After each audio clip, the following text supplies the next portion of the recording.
ఈనాటి జంతర్ మంతర్ ధర్నా సమావేశం బహుశా భారతదేశ చరిత్రలో సువర్ణాక్షరాలతో లిఖించబడబోతుందని చెప్పడానికి ఎటువంటి సందేహం లేదు. ఈ దేశానికి గతిని దశా దిశ నిర్దేశించేటువంటి ఒక గొప్ప కార్యక్రమం ఈరోజు ఈ జంతర్ మంతర్లో రాష్ట్ర ప్రభుత్వ ఆధ్వర్యంలో రాష్ట్ర కాంగ్రెస్ కమిటీ ఆధ్వర్యంలో ఈరోజు పెద్ద ఎత్తున జరుగుతూ ఉంది. చర్చ అంతా కూడా ఓబీసీలకి 42% రిజర్వేషన్ జరిగేటువంటి స్థానిక సంస్థల ఎన్నికల్లో అట్లాగే ఉద్యోగ ఉపాధి అవకాశాల్లో కల్పించాలనేటువంటి ఆలోచనతో రాష్ట్ర ప్రభుత్వం తీసుకొచ్చినటువంటి బిల్లుల పైన రాష్ట్రపతి గారి దగ్గర కేంద్ర ప్రభుత్వం దగ్గర ఉన్నటువంటి ఆలస్యాన్ని త్వరితగతిన పూర్తి చేసుకొని ఆ బిల్లులుగా మార్చుకొని రేపు ఎన్నికల్లో 42% రిజర్వేషన్తో ఎన్నికలు జరుపుకోవాలని ఇతర నిర్ణయాలు జరగాలనేటువంటి ఆలోచనతోనే ఈరోజు పెద్ద ఎత్తున ఈ కార్యక్రమాన్ని ఇక్కడ చేపట్టాం. మిత్రులారా, నేను మీ అందరికీ ఒక విషయం చెప్పాలని భావిస్తా ఉన్నాను. ఈనాడు ఈడ జరుగుతున్నటువంటి ఈ సమావేశం ఆషామాషిగా జరుగుతున్నటువంటి సమావేశం కాదు. ఈ దేశానికి స్వాతంత్రం వచ్చిన తర్వాత ఈనాటి వరకు ఏ రాష్ట్రంలో కూడా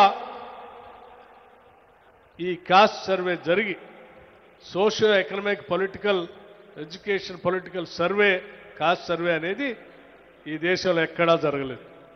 అది కేవలం తెలంగాణ రాష్ట్రంలో ఒక్క రాష్ట్రంలో జరిగింది. దీనికి ప్రధాన కారణం ఆనాటి సాధారణ ఎన్నికల కంటే ముందు రాహుల్ గాంధీ గారి ఎన్నికల ప్రచారంలో భాగంగా ప్రతి సభలో తెలంగాణ రాష్ట్రంలో కాంగ్రెస్ పార్టీ అధికారంలోకి వస్తుంది, రాగానే మేము కాస్ట్ సర్వే చేపిస్తాం, తద్వారా రాష్ట్రంలో ఉన్నటువంటి వనరులు కానీ అవసరాలు కానీ లేకపోతే అధికారంలో కానీ మిగతా పరమైనటువంటి అనేక అంశాల్లో ఓబీసీలకి న్యాయం చేసేటువంటి కార్యక్రమాన్ని చేపడతామని చెప్పి ఆయన ఇచ్చినటువంటి వాగ్దానాన్ని రాష్ట్ర ప్రభుత్వం కాంగ్రెస్ పార్టీ ఆధ్వర్యంలో ఏర్పడగానే నాయకుడిచ్చినటువంటి వాగ్దానాన్ని ఎట్టి పరిస్థితుల్లో మనం అమలు చేయాలనేటువంటి ఆలోచనతోనే కాంగ్రెస్ ప్రభుత్వానికి నాయకత్వం వహిస్తున్నటువంటి ముఖ్యమంత్రి రేవంత్ రెడ్డి గారు ఆలోచన చేసి కేబినెట్ ముందు ఒక తీర్మానం పెట్టారు. మరి మన నాయకుడు కాస్ట్ సర్వే చేయాలని చెప్పి ఎన్నికల కంటే ముందు చెప్పాడు. మన నాయకుడు ఆలోచనల్ని మన ముందుకు తీసుకొని పోవటం మనందరిపైన బాధ్యత ఉంది. ముఖ్యంగా రాష్ట్ర ముఖ్యమంత్రిగా నా పైన ఇంకా బాధ్యత ఉంది. ఆ బాధ్యతతోనే ఈరోజు కేబినెట్లో ఈ తీర్మానాన్ని చర్చకు పెడతా ఉన్నాను. ఈ కేబినెట్లో ఈ తీర్మానాన్ని ఆమోదించి కాస్ట్ సర్వే చేయటం కోసం శాసనసభలో కూడా ప్రవేశపెడదామని చెప్పి వారి నాయకత్వంలో ఆనాడు కేబినెట్లో దీనిపైన చర్చకు పెట్టడం, తీర్మానం చేయటం, ఆ తర్వాత శాసనసభలో కూడా దానిపైన చర్చకు పెట్టి ఒక తీర్మానం చేయటమే కాకుండా తీర్మానం చేసినటువంటి సందర్భంలో చాలామంది ఒక హాస్యంగా కూడా మాట్లాడారు. ఇది సాధ్యమా? రేవంత్ రెడ్డి గారు ముఖ్యమంత్రిగా ఏదో మాట్లాడుతూ ఉన్నారు. బీసీ వెల్ఫేర్ చూస్తున్నటువంటి పొన్నం ప్రభాకర్ గారు ఒక స్టేట్మెంట్ ఇచ్చారు. అసలు ఈ కాస్ట్ సర్వే అనేది సాధ్యమా? ఈ దేశంలో అనేక మంది వచ్చారు, అనేక రాష్ట్రాల్లో చర్చ జరిగింది, అనేక మంది మహానుభావులు మహా నాయకులే వచ్చి దీని గురించి మాట్లాడిపోయారు, కానీ దీన్ని చేయలేకపోయారు. ఇక్కడ వీళ్ళ వల్ల అవుతుందా, ఈ ముఖ్యమంత్రి చేయగలరా అని చెప్పి చాలామంది చాలా రకాలుగా మాట్లాడారు. అయినా కానీ సభలో ఒకే మాట చెప్పారు, తప్పనిసరిగా చేసి చూపిస్తాం, సాధిస్తాం, ఇది రాష్ట్ర ప్రజలకు మా నాయకుడు ఇచ్చినటువంటి మాట, నేను అమలు చేస్తానని చెప్పారు. చెప్పి తీర్మానం చేసిన తర్వాత కేబినెట్ మొత్తం ఒక నిర్ణయం చేసింది. ప్లానింగ్ శాఖకు అప్పచెప్పి ఈ సర్వేని స్టాటిస్టిక్స్ని సైంటిఫిక్గా దేశమంతా మనకెళ్ళే చూస్తూ ఉంది. ఒక చిన్న పొరపాటు జరిగినా ఆ తప్పు చూపించి దీన్ని ఆపించడం కోసం ప్రయత్నం చేస్తారు. చిన్న పొరపాటు కూడా జరగకుండా సైంటిఫిక్గా ఈ సర్వే జరగాలని చెప్పి వారు ఆదేశం ఇచ్చి ఒక ప్లానింగ్ శాఖ ఒప్పచెప్తే ఆనాటి నుంచి కంప్లీట్గా సైంటిఫిక్గా ఈ సర్వే జరిగేంత వరకు దాదాపు 1,05,000 మందిని రాష్ట్ర ప్రభుత్వ ఉద్యోగులు దీనికి నియమించి చిన్న పొరపాటు కూడా జరగకుండా రాష్ట్ర వ్యాప్తంగా ఒక్కొక్క బ్లాక్ని 150 మంది కుటుంబాలతో నియమించి మొత్తం సర్వే చేసి ఆ సర్వే ఈరోజు ఏ ఒక్క రాజకీయ పార్టీ కూడా చిన్న తప్పు కూడా ఎత్తి చూపకుండా ఉండే విధంగా తయారు చేసి ఆ సర్వే ద్వారా వచ్చినటువంటి అంచనాల్ని తిరిగి కేబినెట్ సబ్ కమిటీకి అందించాం.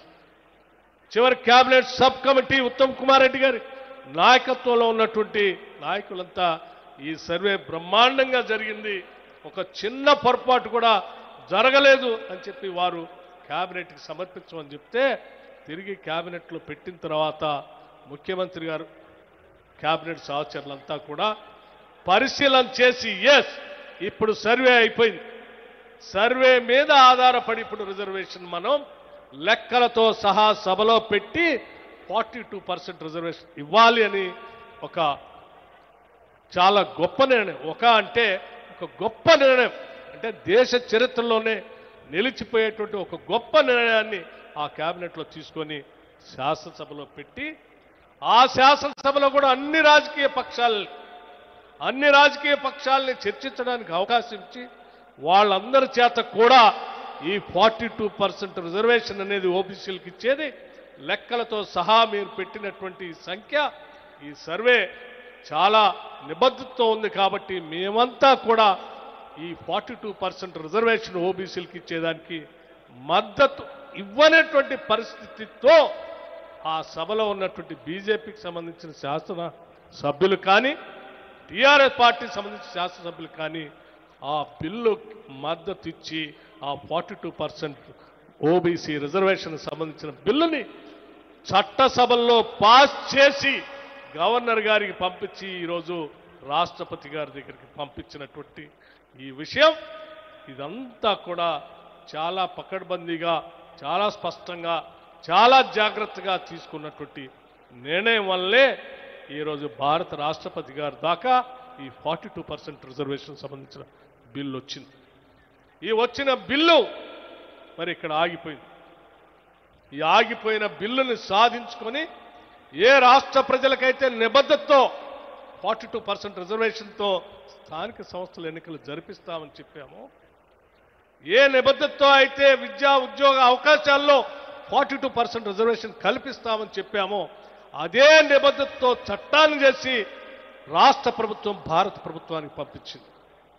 ఇది రాష్ట్ర ప్రభుత్వానికి భారత ప్రభుత్వానికి పంపించినటువంటి చట్టం. ఈ భారత ప్రభుత్వ రాష్ట్రపతి గారు ఆమోద ముద్ర వేసి రాజ్యాంగం ప్రకారం పంపించాల్సిందే. ఇదేదో కాంగ్రెస్ పార్టీ భారతీయ జనతా పార్టీకి సంబంధించిన అంశం కానే కాదు. ఇది ఒక రాష్ట్ర ప్రభుత్వానికి కేంద్ర ప్రభుత్వానికి సంబంధించినటువంటి అంశం. రాష్ట్ర ప్రభుత్వంగా మన నిబద్ధతతో చిన్న పొరపాటు కూడా లేకుండా చేసి బిల్లుల్ని 2 బిల్లులు పాస్ చేసి పంపించాం. ఈ 2 బిల్లులు పాస్ చేసి పంపించడం ఒక్కటే కాదు, ఇంకో పెద్ద మనిషి అక్కడ మాట్లాడుతున్నారు, ఓ పక్కన బిల్లు పాస్ చేసి మీరు ఢిల్లీ పంపించారు, ఇంకో పక్కన ఆర్డినెన్స్ ఇస్తావేంటయ్యారు.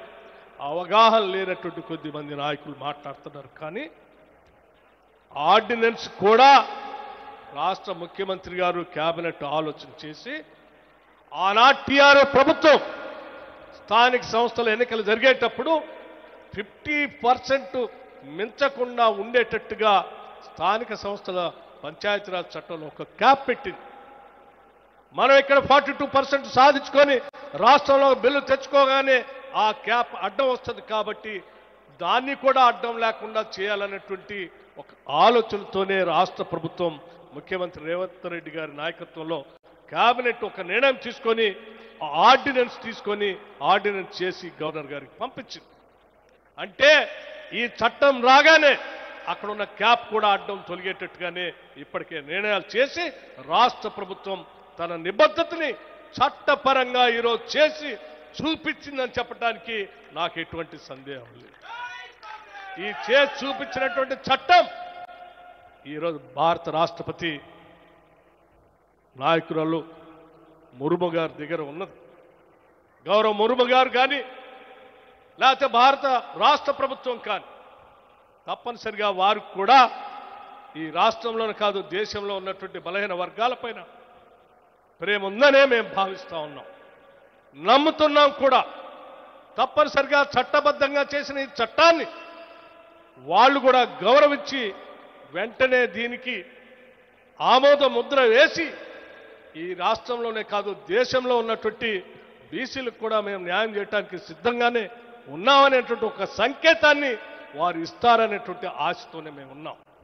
అందుకే ఈరోజు రాష్ట్ర ముఖ్యమంత్రి రేవంత్ రెడ్డి గారి నాయకత్వంలో యావత్ కేబినెట్ మొత్తం శాసనసభ్యులు, శాసన మండలి సభ్యులు, పార్లమెంటు సభ్యులు, రాష్ట్రానికి సంబంధించిన మొత్తం కార్పొరేషన్ చైర్మన్లు, జిల్లా కాంగ్రెస్ కమిటీ అధ్యక్షులతో సహా ఇక్కడికి వచ్చి ఇక్కడ ఒక ధర్నా కార్యక్రమాన్ని ఏర్పాటు చేయటం అంటే ఈ ధర్నా కార్యక్రమం ద్వారా ఈ ప్రభుత్వానికి గౌరవ రాష్ట్రపతి గారికి మా గోడు వినండి అని మేము పంపించిన చట్టం మీ దగ్గర ఉన్నది, దయచేసి దీనిపైన ఆలోచన చేయండి అని వారి దృష్టికి తీసుకొని రావటం కోసం ఏర్పాటు చేసినటువంటి ధర్నా కార్యక్రమమే తప్ప ఇంకా వేరే ఆలోచన లేదని కూడా ఈ సందర్భంగా స్పష్టంగా చెప్తా ఉన్నాం. అందుకే మేము ఆశిస్తా ఉన్నాం, ఈరోజు ఇక్కడ మాట్లాడినటువంటి అనేక మంది పార్లమెంటు సభ్యులు, అనేక రాజకీయ పార్టీలకు సంబంధించిన పార్లమెంటు సభ్యులు, అనేక మంది వ్యక్తులు ఇక్కడికి వచ్చి ఓబీసీలకు మద్దతు ఇచ్చి ఈనాడు తెలంగాణలో తీసుకున్నటువంటి 42% రిజర్వేషన్ కేవలం తెలంగాణ కాదు దేశం మొత్తానికి కూడా ఇది ఒక రోల్ మోడల్గా ఉంది. ఆ రాష్ట్ర ప్రభుత్వ అధినేత ముఖ్యమంత్రి రేవంత్ రెడ్డి గారు, ఆ కేబినెట్ ఈ దేశానికే ఒక దశ దిశ నిర్దేశం ఇచ్చారు. తప్పనిసరిగా వారు ఇచ్చినటువంటి సందేశాన్ని, నిర్దేశాన్ని, గతిని మేము ఆమోదిస్తున్నాం, మద్దతిస్తున్నాం. ఈరోజు తెలంగాణలో జరిగినటువంటి కార్యక్రమం మిగతా రాష్ట్రాల్లో కూడా రావాలని మేము కూడా కోరుకుంటున్నాం. అందుకే మీకోసం ఇక్కడికి వచ్చి మీకు మద్దతు ఇచ్చాం. తప్పనిసరిగా పార్లమెంట్లో అవసరం వస్తే మేమంతా మా గొంతును మీకోసం నిలబెడతామని చెప్పారు. అలాగే మన పార్లమెంట్ సభ్యులు తెలంగాణ రాష్ట్రం నుంచే కాకుండా మిగతా పార్లమెంట్ సభ్యులు కూడా నిన్న ఈరోజు లోక్సభలో అటు రాజ్యసభలో అడ్జర్న్మెంట్ మోషన్ ఇచ్చి ఓబీసీ బిల్లు పైన చర్చించాలని 2 రోజులుగా అడ్జర్న్మెంట్ మోషన్ ఇచ్చి మన కోసం పార్లమెంట్లో వాళ్ళు మాట్లాడుతూ ఉన్నారు. అందుకే మిత్రులారా, మనమందరం ఈరోజు ఇక్కడ చేరింది రాష్ట్ర ప్రభుత్వ పరంగా ఉన్న పనులన్నింటినీ పూర్తి చేశాం. చట్టబద్ధంగా రాష్ట్ర ప్రభుత్వం చేయాల్సిన ప్రతి పనిని పూర్తి చేశాం. రాష్ట్ర ప్రభుత్వం దగ్గర ఒక చిన్న పొరపాటు కూడా లేకుండా మొత్తం పూర్తి చేసి కార్యక్రమాన్ని కేంద్ర ప్రభుత్వం దగ్గర పంపించాం. భారత రాష్ట్రపతి గారి దగ్గర ఉంది. ఇక్కడ వారిని కలిసి వారితో ఆమోదింప చేసుకొని బిల్లును తీసుకొని పోయి రేపు జరిగేటువంటి స్థానిక సంస్థల ఎన్నికల్లో 42% రిజర్వేషన్తో ఎన్నికలు జరుపుకోవటం, ఆ తర్వాత విద్యా ఉపాధి అవకాశాల్లో మనం అవకాశాలు కల్పించుకోవటం, మన పని పూర్తి చేశాం. కేంద్రంలో ఉన్నటువంటి కేంద్ర ప్రభుత్వం ఇక్కడ ఆమోద ముద్ర వేసి పంపించాలి. దానికోసమే ఈరోజు వారిని ప్రత్యేకంగా కలిసి విజ్ఞప్తి చేసే కార్యక్రమం కూడా రేపు కూడా ఉంది. కాబట్టి దయచేసి మీరంతా కూడా ఉండండి. ముఖ్యమంత్రి రేవంత్ రెడ్డి గారు, అట్లాగే మన అఖిల భారత కాంగ్రెస్ కమిటీ అధ్యక్షులు మల్లికార్జున్ ఖర్గే గారు, మన నాయకుడు రాహుల్ గాంధీ గారు, వీరందరి ఆధ్వర్యంలో రేపు పొద్దున యావత్ కేబినెట్ పార్లమెంట్ సభ్యులంతా కూడా రాష్ట్రపతి గారిని కలిసి దీని ఆమోద ముద్ర వేయించుకొని పోయే కార్యక్రమం కోసం మన అందరం ఇక్కడికి వచ్చాం. ఇది విజయవంతం కావాలని దశాబ్దాలుగా ఈ రాష్ట్రంలోనే కాదు దేశంలో ఉన్నటువంటి ఓబీసీల కళ నెరవేరాలని, ఆ కళ కోసం మాట్లాడుతున్న అనేక రాజకీయ పార్టీలు రాజకీయం కోసం కాకుండా నిజంగా మద్దతు ఇచ్చేటట్టుగా మాకు మద్దతు ఇచ్చి, ఏ రకంగా అయితే శాసనసభలో బీజేపీ శాసనసభ్యులు మద్దతు ఇచ్చారో, ఏ రకంగా అయితే టీఆర్ఎస్ నాయకులు శాసనసభలో ఇచ్చారో, అదే రకంగా పార్లమెంట్లో కూడా భారతీయ జనతా పార్టీకి సంబంధించిన పార్లమెంటు సభ్యులు కానీ నాయకులు కానీ అక్కడొక వాదం ఇక్కడొక వాదం ఉండదు. కాబట్టి తప్పనిసరిగా వారు కూడా మద్దతు ఇస్తారని, దీనికి రేపే బిల్లు ఆమోదం పొందుతని మేమంతా ఆశిస్తూ ఉన్నాం. మా ఆశలు నెరవేరుతుందనే ఆశతోనే అడుగులు ముందుకు వేస్తున్నామని చెప్పి మీ అందరికీ సవినయంగా మనవి చేస్తూ, ఈ కార్యక్రమాల్లో పాలు పంచుకున్న ప్రతి ఒక్కరికి ధన్యవాదాలు చెప్పడమే కాకుండా ప్రతి ఒక్కరికి ధన్యవాదాలు చెప్పడమే కాకుండా ఇంతటి బృహత్తర కార్యక్రమాన్ని రాష్ట్రంలో చేయటానికి అవకాశం కల్పించినటువంటి తెలంగాణ రాష్ట్ర ప్రజలందరికీ కాంగ్రెస్ పార్టీ పక్షాన ధన్యవాదాలు చెప్పడమే కాకుండా అట్లాగే ఈ సర్వే నిబద్ధతతో ఈ చిన్న పొరపాటు జరగకుండా చేయటానికి నాకు అవకాశం కల్పించినటువంటి ముఖ్యమంత్రి రేవంత్ రెడ్డి గారికి కేబినెట్ వారికి కూడా నేను ప్రత్యేకంగా ఈ సందర్భంగా ధన్యవాదాలు తెలియజేస్తూ ఈ చారిత్రాత్మకమైనటువంటి కార్యక్రమం విజయవంతం కావాలని రేపటి దేశ భవిష్యత్తు తెలంగాణ నినాదం తెలంగాణ రైజింగ్ తెలంగాణనే ఒక దిశ ఈ దేశానికి దిక్సూచిగా మిగలాలని ఆశిస్తూ ముగిస్తా ఉన్నాను. జై హింద్, నమస్కారం. చివరగా గౌరవ ముఖ్యమంత్రి గారు మాట్లాడే ముందు గౌరవ పార్లమెంట్ ఎంపీల కన్వీనర్ మల్లు రవి గారు మాట్లాడాల్సిందిగా కోరుతా ఉన్నాం.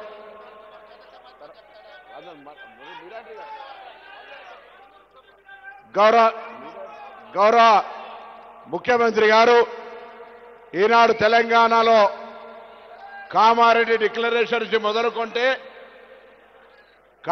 డిక్లరేషన్ మొదలుకొని ఈరోజు జంతర్ మంతర్లో జరిగే కార్యక్రమం వరకు కూడా చట్టబద్ధంగా న్యాయబద్ధంగా శాసనసభలో చర్చల ద్వారా ప్రామాణికమైనటువంటి సమాచారాన్ని తీసుకొని తెలంగాణ ప్రభుత్వం అన్ని రకాల హక్కులతోటి ఈరోజు ఇక్కడ కేంద్ర ప్రభుత్వాన్ని డిమాండ్ చేయడానికి వచ్చినటువంటి ఈ యొక్క ధర్నాకు నాయకత్వం వహిస్తున్న గౌరవ ముఖ్యమంత్రి గారికి గట్టిగా చప్పట్లతో స్వాగతం చెప్పి వారిని మాట్లాడాల్సిందిగా కోరుతా ఉన్నాను.